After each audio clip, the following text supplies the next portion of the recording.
Hello and welcome to the Living Confidently with Sight Loss podcast. This is where we explore practical ideas, real life experiences and positive conversations about living confidently and independently with sight impairment. I'm Mike and thank you for joining me. Today we're talking about a word that gets used a lot: independence. It's something that we hear all the time.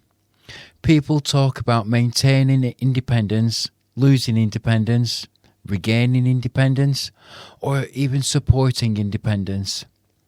But what does that word actually mean? Because if we're honest, many people think independence means doing absolutely everything on your own. Because if we're honest, many people think independence means doing absolutely everything on your own, all of the time, without any help. But is that really true? Today, I'd like to explore what independence really means when you're living with sight loss and why it might look different from what many people imagine. Let's start with a simple question. Do you know anyone who is completely independent? Just think about it for a moment. Now, most sighted people rely on family, friends, colleagues, technology, and public services every single day. And we all rely on others in some way. So why do we sometimes place such a huge burden on people with sight loss to prove that they can do everything alone? The reality is that independence isn't about never needing support. It's about having choice. It's about being able to make decisions and having control over your own life. And that's a very different thing. For example, someone might use a mobility officer to learn a route. That doesn't make them less independent. Someone might use accessible technology to read letters.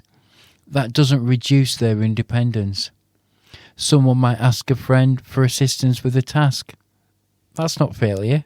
That's simply using the resources available to them. True independence isn't about refusing help. It's about deciding what help that you need and when you need it. One of the most important things I've learned through talking to people with sight impairment is that independence looks different for everyone. For one person, independence might mean travelling alone, going shopping independently and managing the finances. For another person, it might mean making their own choices, living confidently at home and participating in social activities. And both are equally valid. Sometimes people compare themselves to others. They think, that person travels all over the country. That person lives completely alone. That person seems so confident. But independence isn't a competition. It's personal. Your version of independence doesn't have to look like anyone else's. The important question is, what can everyone do? The important question is, what matters to me? Now, technology has transformed what independence can look like. Many people with sight impairment now use smartphones, voice assistants, navigation apps, smart speakers, screen readers. Tools such as Seeing AI and Be My Eyes have opened the opportunities that simply didn't exist a generation ago. Technology can help with reading mail, identifying products, navigating unfamiliar places, and even assessing information. But here's the important thing. Using technology doesn't make someone dependent. It enables independence. It's no different from someone using glasses, a sat-nav, or a calculator. It's just simply a tool. Now, let's talk about confidence for a little bit, because independence and confidence are closely linked. The challenge is that confidence doesn't always come first.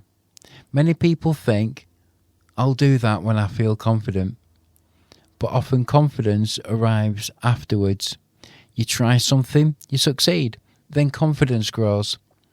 Think about learning any new skill, whether it's using a smartphone, taking a bus journey, learning a route, or joining a group. The first time often feels uncomfortable, but over time, That discomfort becomes familiarity. And with that becomes confidence, which then becomes independence. Every small achievement matters. Every success builds on the last one. But for me, one of the biggest parts of independence is choice. Having the ability to decide where to go, what to do, who you spend time with, and how you live your life. Sometimes independence isn't about the task itself. It's about having control over the decision. For example, a person may choose to travel with support. Well, that can still be independent because it was their choice. Now, a person may decide to use a guide, a technology or assistance. Again, that's independent because they are directing their own life. Independence isn't measured by how little support you receive. It's measured by how much control that you have over your own decisions. And that's an important distinction. Before we finish, I'd like to encourage you to think about your own achievements. Sometimes we overlook the things that we do every day. Maybe you've learned a new routine, mastered a piece of technology, joined a social group, or even started a hobby. These are all achievements. These are all examples of independence, and they deserve recognition. Because confidence is built by acknowledging progress, not by focusing solely on what's left to achieve. So, what does independence really mean? It doesn't mean doing everything alone. It doesn't mean never needing help. And it certainly doesn't mean comparing yourself to others. Real independence is about choice. It's about control and confidence. And it's about living your life the way that works for you. Whether that's through technology, support, adaptation, determination, or a combination of all four. Your independence is yours to define. Thank you very much for listening to Living Confidently with Sight Loss. I'm Mike, and I hope that you can join us next time.